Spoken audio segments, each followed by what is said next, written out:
Hey y'all, so welcome back to episode 3 of Crime with Kina. And today we're actually going to be talking about an ongoing case about Deidre Reid. Okay?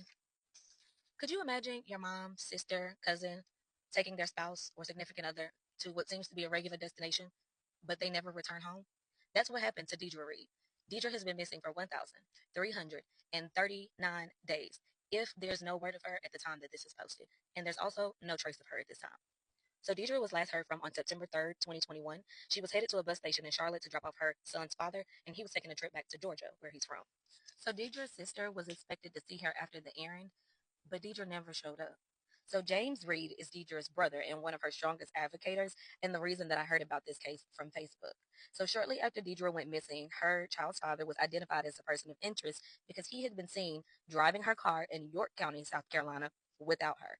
There is surveillance of him from the Charlotte bus station showing that he, being Emmanuel Bedford, went into the bus station, canceled his ticket, and came back out and got into her truck. Later on, the surveillance shows him getting gas in York, South Carolina at a gas station by himself without Deidre. There's something really important here that I have to point out. During the time that all of this is happening with Deidre Reid in 2021, there's another story happening that's going worldwide of Gabby Petito. This is Gabby Petito. Gabby was returned home to her family. But here we are, still discussing Deidre's story 1,339 days later, and there is still no trace of her. So now it's October of 2021, and Mr. Bedford has gone on the run. And with that, he was charged with obstruction of justice and grand larceny. He was eventually arrested in Georgia and then extradited back to South Carolina in December of 2021.